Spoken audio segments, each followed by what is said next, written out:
This Friday didn't go well from the very morning. The site was not ready for work, and the crew was sent home. So at 11 a.m., to his wife's surprise, Alexander was home. She immediately attacked him with a statement. "You're sitting in the kitchen drinking your whiskey. Since you got an unplanned day off, don't make any moves toward me.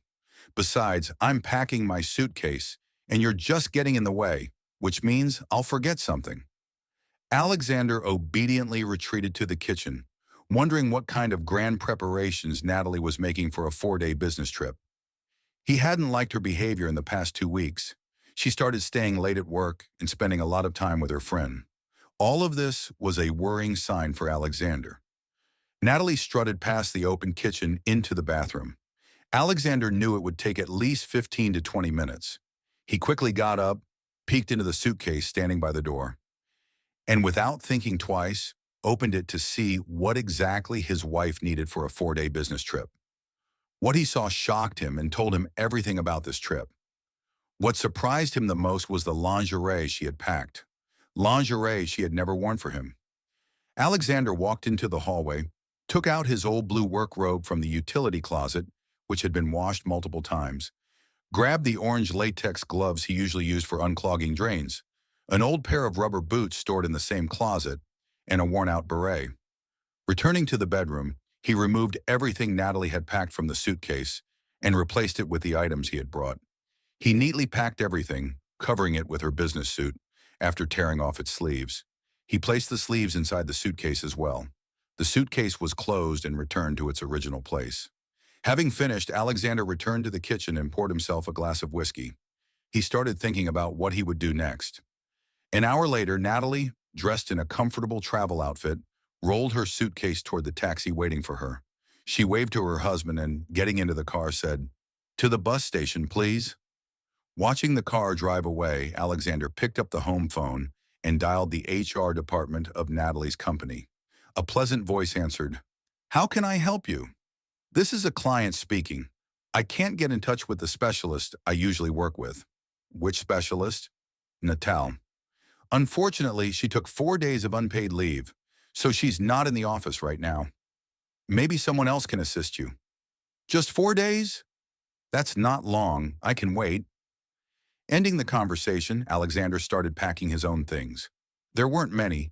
He and Natalie hadn't lived together for long. He reproached himself. "Why did I even bother with a wedding? We could have just lived together. Now I have to deal with a divorce." He decided there would be no fights or arguments with Natalie. There was nothing to divide anyway. The apartment was jointly owned, but they had no children. The car belonged to him. Meanwhile, upon arriving at the bus station, Natalie boarded a minibus heading to the regional center. The trip would take about an hour and a half. As the minibus passed through the city, it stopped near the hotel where she had a room booked for two. It was her first meeting with him, but she noted how well George had planned everything. She didn't even understand how George had managed to charm her. At that moment, Larissa was reporting to the director. "Mr. Arnold, everything is going as I said. Natalie and George have gone to the regional center. They booked a hotel room together. But Alexander, Natalie's husband, figured everything out." "How do you know?" "He called me today, pretending to be a client of our company who works with Natalie. As we decided, you told him what we agreed on." "Yes, exactly." "Excellent. Prepare George's resignation letter by Monday." "On what grounds?" "Voluntary resignation." "What if he refuses?" "Refuses? He has a wife and kids, and I have a daughter and grandchildren. I won't tolerate such a son-in-law. He thought I'd be away on a business trip for another week. I arrived, and he wasn't at work. Find out his hotel room number for me. I think they'll be in their room around 6 p.m. The first thing they'll do is go to a restaurant. That's when I'll call him. Right when they're getting dressed for dinner." I was just afraid that her husband might interfere and ruin the whole plan. But did he really understand that his wife is cheating on him? He understood everything. That's why he called HR. "Should we interfere, Mr. Arnold?" "Why? Let them sort it out themselves. By the way, what will you tell your daughter?" "I haven't decided yet. But what are people at the office saying? Do our girls know about their affair?" "Our girls? Don't kid yourself. They know everything. That's all they've been talking about today." "All right, I'm leaving for the day. Send me the hotel phone number to my mobile. Meanwhile, Natalie arrived at the hotel, went inside and saw George already waiting for her at the reception. He grabbed her suitcase and they went up to their room. He set the suitcase down and gently kissed her. She pulled away and said, "George, I'm not sure we're doing the right thing. Natalie, we've been working closely together for 4 months.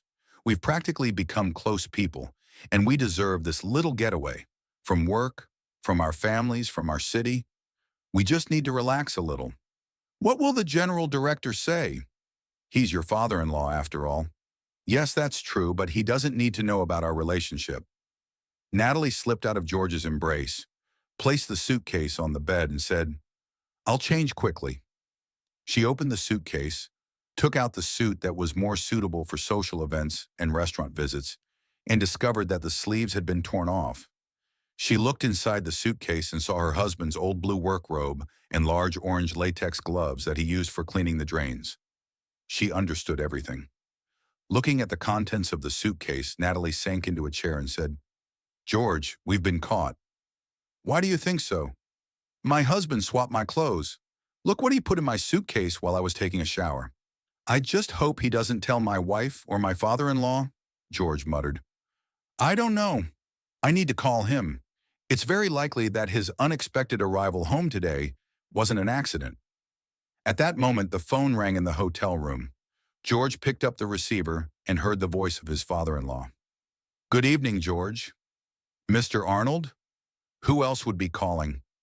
"No, I wasn't expecting any calls." "Are you and Natalie heading to the restaurant?" "I'm alone. I'm not going anywhere." "So you ordered dinner to the room?" "Generous. Don't forget to tip the waiter. Oh, and don't rush home. You have nowhere to go. You're also out of a job. Today was your last day at work, and your severance has been transferred to your account." Natalie, listening to the conversation, was already dialing her husband's number. Alexander answered. "Natalie, I'm listening. Did you get settled in? Is the room nice?" Natalie burst into tears and began begging for forgiveness, swearing that nothing happened with George, that George meant nothing to her, and that Alexander was her entire life. She said she would leave immediately and return home, even though she would arrive late. Alexander replied, "Natalie, don't worry, finish your business trip and come back. I hope you enjoy it with George." "Alexander, it's not what you think. Natalie, before you start with the usual excuses, telling me it was just a fling, that there was no love, and so on, just don't. And don't say you want to talk and explain everything to me. Right now, I hate you as much as I once loved you. As long as I'm ruled by emotions, it's better if you stay away from me. And it's best if your George stays out of my sight too. It would take a miracle for me to forgive you right now. But you're smart. You go on business trips like a top specialist." Hearing this remark, Natalie sobbed even harder and through her tears said, "Alexander, I'm coming back soon." In response, she heard only the dial tone. Alexander had already decided exactly what he was going to do. As Natalie sat in the minibus taxi, silently crying over her ruined life with Alexander, her phone began receiving numerous calls. Her father, mother, sister, and several friends were all trying to reach her. Not knowing what they wanted, she put her phone on silent mode. She decided to read the messages and saw one from her younger sister, Amanda. Amanda had forwarded her a letter from Alexander, which he had sent to all their friends, parents, and relatives. It read, "Dear friends, this past weekend, I discovered that my wife, Natalie, had planned to spend her business trip with her boss, George. Due to the difficulty of finding lodging in the regional center, or perhaps to save money, they booked a single hotel room for two. Of course, I helped facilitate their trip by packing Natalie's suitcase with my old work clothes, which I use when repairing sewage, along with a few other things that smell bad and get dirty. I checked with HR about the business trip of this highly valuable specialist, only to be informed that Natalie had taken an unpaid leave. I don't know if her relatives were aware that she was spending the weekend with her boss, but just in case, I am cutting off all contact with them. The reason is simple. I have endured betrayal, and I will divorce my wife. This letter serves as my official notice of my upcoming divorce from Natalie. Sincerely, Alexander." Below was a note from Amanda. Natalie, are you stupid? After reading only this one message, Natalie turned to George and said, "We really ruined everything. I wonder how your husband found out and how my father-in-law knew about it. I think Alexander will never forgive me now. Have you cheated before? It was a stupid mistake." "What kind of mistake?" "One time we attended a company party. Alexander warned me not to leave his side because he didn't know anyone there. But unfortunately, I have this habit. If there's a party, I have to talk to everyone, discuss something. That time was no different. We sat down at the table, had some drinks, ate, and then the dancing started. One of my colleagues invited me to dance. So what? It was just a dance. But after the dance, we didn't return to the table. We stayed talking. The music started again, and they announced a ladies' choice dance. I had the bright idea to invite the same colleague. After that, during the break, I was still chatting with him, then with another guy from our department. When I finally returned to the table, my purse was lying there, on the table. I opened it to get my lipstick and found a coat check ticket inside. But I clearly remembered that my husband had it. It took me 6 months to make up with him after that. Meanwhile, knowing that Natalie would do everything she could to return home immediately, Alexander rented a room. He installed a latch lock on the door so that no one could enter. After that, he went to the store, bought some snacks and 2 bottles of whiskey, paid at the register, and at that moment, his phone rang. He looked at the screen. It was his wife's younger sister, Amanda. She was aware of the tense relationship between Alexander and Natalie in the past. Back then, he had wanted to divorce her, but Amanda convinced him not to. "Amanda, I'm listening." "Alexander, I'm worried about you. Natalie just called me. I told her to come to my place. You don't want to see her, right?"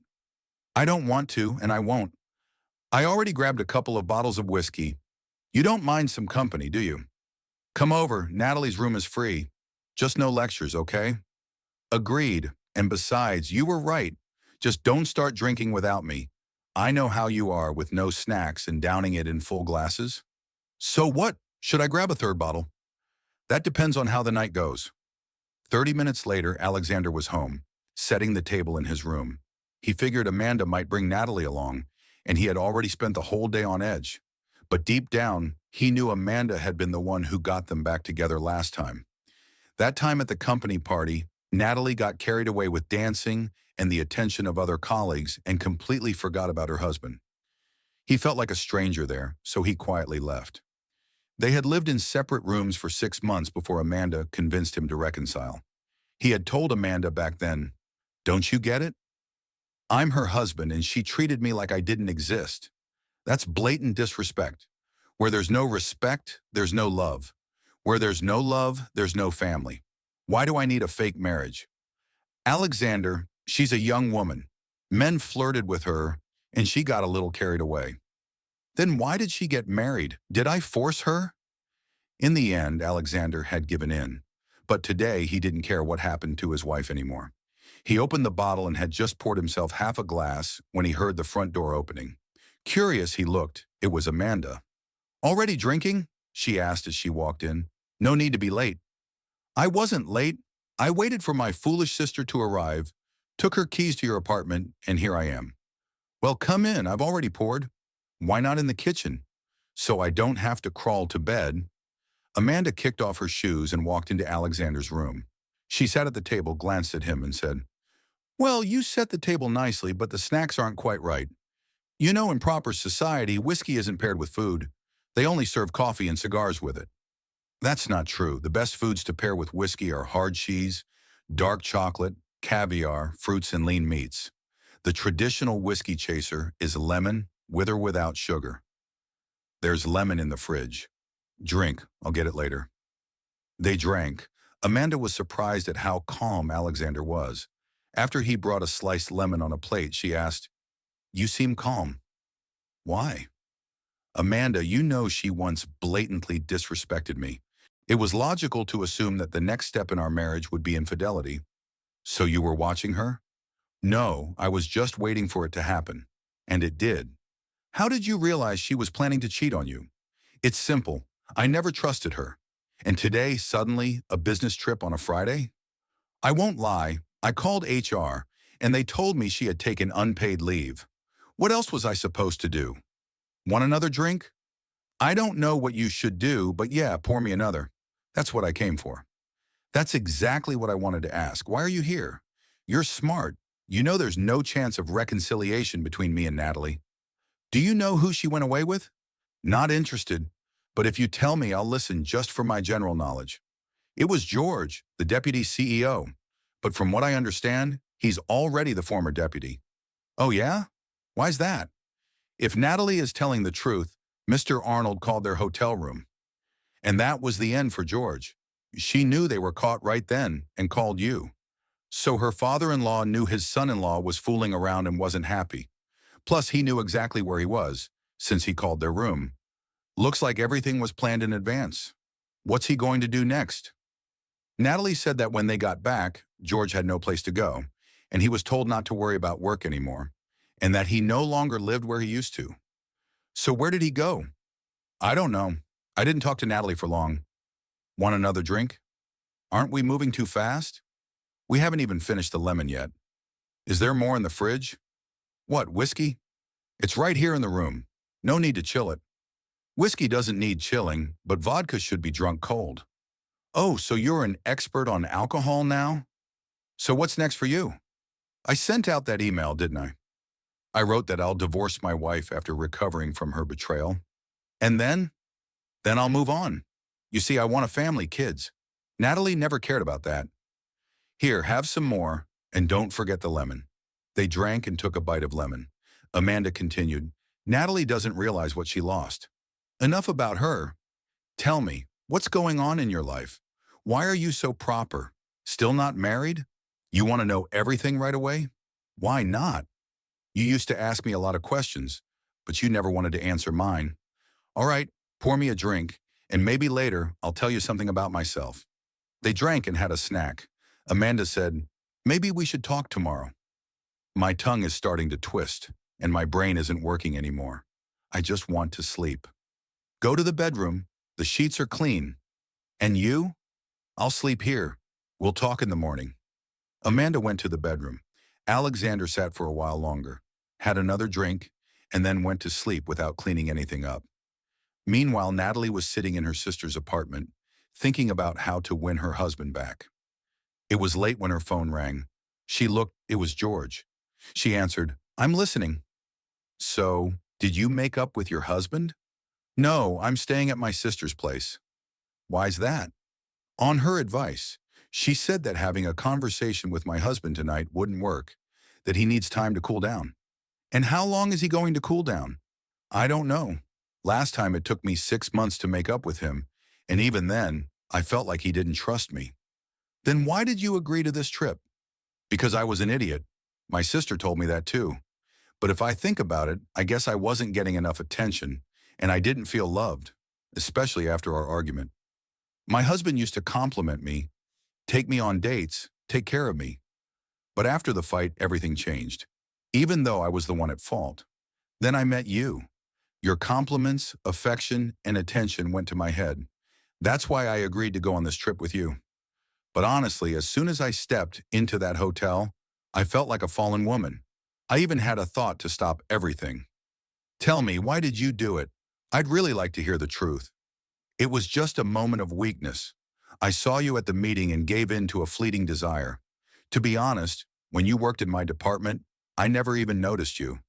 I thought a one-time fling with you, with no strings attached, wouldn't hurt either of us. I assumed you understood that. It hurts that nothing even happened between us, but the consequences are real. I don't get why my wife is making such a big deal over a stupid mistake, especially when this so-called affair didn't pose any real threat to our relationship. I think this is all because of my father-in-law. He's blowing everything out of proportion. What are you going to do? I don't know yet, but on Monday I'll get my employment record and figure out what to do next. I need to make a living. And what about making up with your wife? I don't even know where she is. I can't reach her. Her friends, the ones I know, are all on her side and won't tell me anything. Most likely she's at her father's house, but they won't let me in there, just like I'm not allowed home anymore. My father-in-law told me to find a place to live and then call him so he can arrange for my things to be picked up. So, have you figured out where you're staying? Yeah, I'm staying with my former secretary from my old job. Her husband found out about our affair, left her for another woman, and now she lives alone in a cottage. She agreed to take me in but set conditions. No partying? No, financial conditions. Basically, I have to pay rent for the room and cover my own food expenses. And are you going to sleep with her? No, she said we'll discuss that later. Meanwhile, Alexander woke up to the sound of rustling in the kitchen. He lifted his head and noticed that the leftover food from the table was gone. The empty bottle was missing too. He had finished the last of the whiskey himself. Amanda had drunk significantly less. Throwing on his robe, he walked out of the room and into the kitchen. Amanda was making breakfast. Seeing him, she asked, "So, how's your head?" "Hurting." "It's not just hurting, it's splitting open. And here you are, up at the crack of dawn doing something. Do you even know what time it is?" "No idea. Honestly, I'd rather have a drink to cure this hangover." "And you don't want to talk to Natalie?" "Talk? Are you crazy?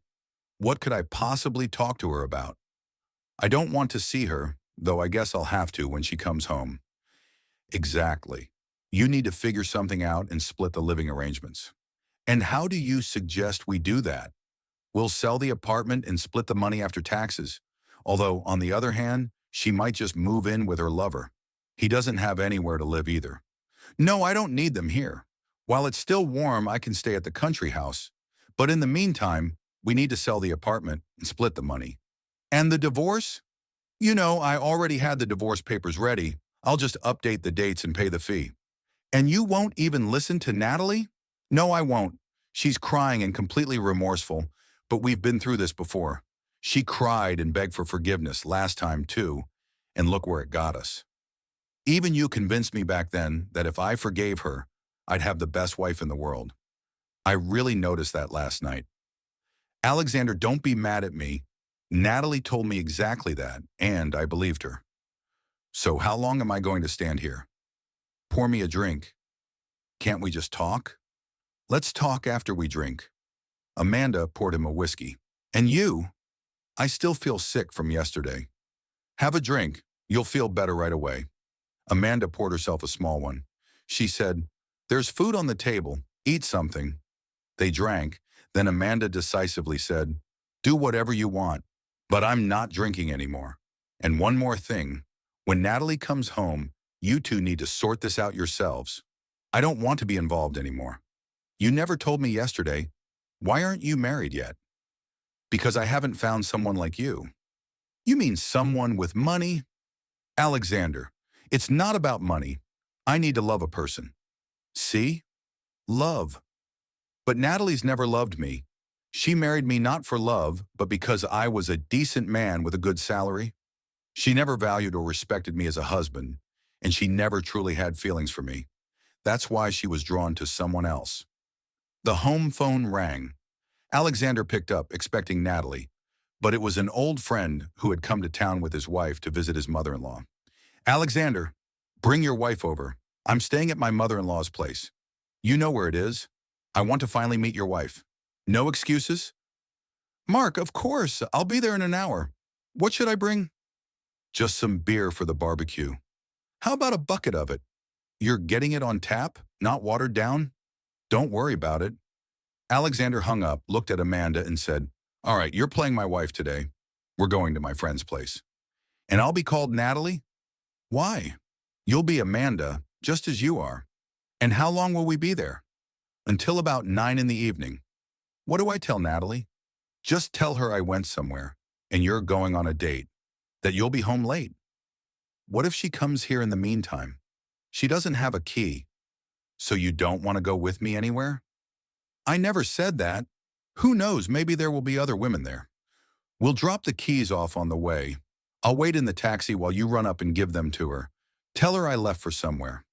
And take a shower and shave. You can't go to guests looking like this." Alexander quickly freshened up, grabbed a 5-liter plastic container for beer, and called a taxi. They stopped at a bar famous for its great draft beer. While Alexander was handling the beer, Amanda went to give Natalie the keys. They met back at the car. She looked upset, Amanda said. She said she was going to call a taxi and head home. And did she ask anything about me? You know, she didn't even ask where you were going. And did you tell her you were going somewhere? No, I just grabbed my jacket and told her to lock the door when she left. I said I'd be home late. Just as planned, they arrived at a two-story country house in an hour. Mark greeted them and introduced them to the guests, including his wife, Anna. They all gathered around the grill, where the barbecue was already cooking. There was a table set nearby with food and whiskey. Meanwhile, Natalie arrived home, dragged her suitcase inside, and realized her husband wasn't there. She had no idea where he could be. She changed into comfortable clothes, made herself a meal, and ate before heading to the bedroom. The bed was neatly made. She sat down and thought, tomorrow is another day off, and then back to work on Monday.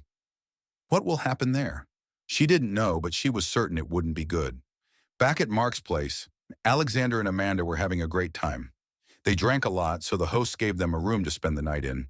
In the morning, they woke up in each other's arms. I hope nothing happened between us? Amanda asked. I'm not sure. I don't believe you. We didn't even undress. There's still time before sunrise. You have a wife. Yes, I spent all of yesterday evening with her. You mean me? Who else? And what about Natalie? Natalie doesn't exist for me anymore. But let me tell you right now, if you start acting like her, I'll leave you. Is this a proposal? Are you against it? It's strange to be lying in bed together, cuddling and discussing marriage. Still, I need to think about it. You're a complicated man, and after what Natalie did, you'll never trust women again. And how can I live without trust and without love? Alexander, I've been in love with you since I first met you, but my sister is still your wife, at least for today. That depends on how we settle things with her. What do you mean? If Natalie agrees to the divorce, we can get it done quickly through the registry office. Then we can talk about filing for marriage. You're in a rush, aren't you? I don't understand. Do you even love me? Or are you just doing this to get back at Natalie? All right, let's date for a while and see how we feel. Are you okay with that? I am, but during this time, nothing will happen between us, and we need to tell Natalie. Why? If we meet secretly, how would we be any different from her? Fine, let's sleep. Today's Sunday. We'll talk to Natalie. Natalie was in the kitchen when Alexander and Amanda walked in after lunch. They sat at the table. I was at a friend's place with Alexander, Amanda said. We spent the night there. He proposed to me, but I'm not in a hurry to answer. And what about me? Natalie asked. Natalie, it's over between us, Alexander said. I propose that you swap apartments with your sister. You move to her place, and she moves here with me. And you'll live happily ever after? We'll at least try. I also suggest we handle the divorce through the registry office, he added. Are you serious? Yes, I am. I don't love you and you don't love me. Let's stop torturing each other. Monday brought new worries for Natalie. Despite being a good specialist, she was demoted due to an error in calculations. Mr. Arnold didn't even mention her business trip. As for George, he only came to the office long enough to sign off on his employment termination papers. After lunch, Natalie called Amanda. When are we switching apartments? She asked. I'll talk to Alexander, but first you two need to finalize your divorce. I agree. In the end, Alexander and Natalie divorced through the registry office. Natalie gave up their car to Alexander. She moved into Amanda's apartment, while Amanda moved into Alexander's place. The first thing she did was install a lock on her bedroom door. We'll live under the same roof but in different rooms, she said. I need to be sure your feelings are real.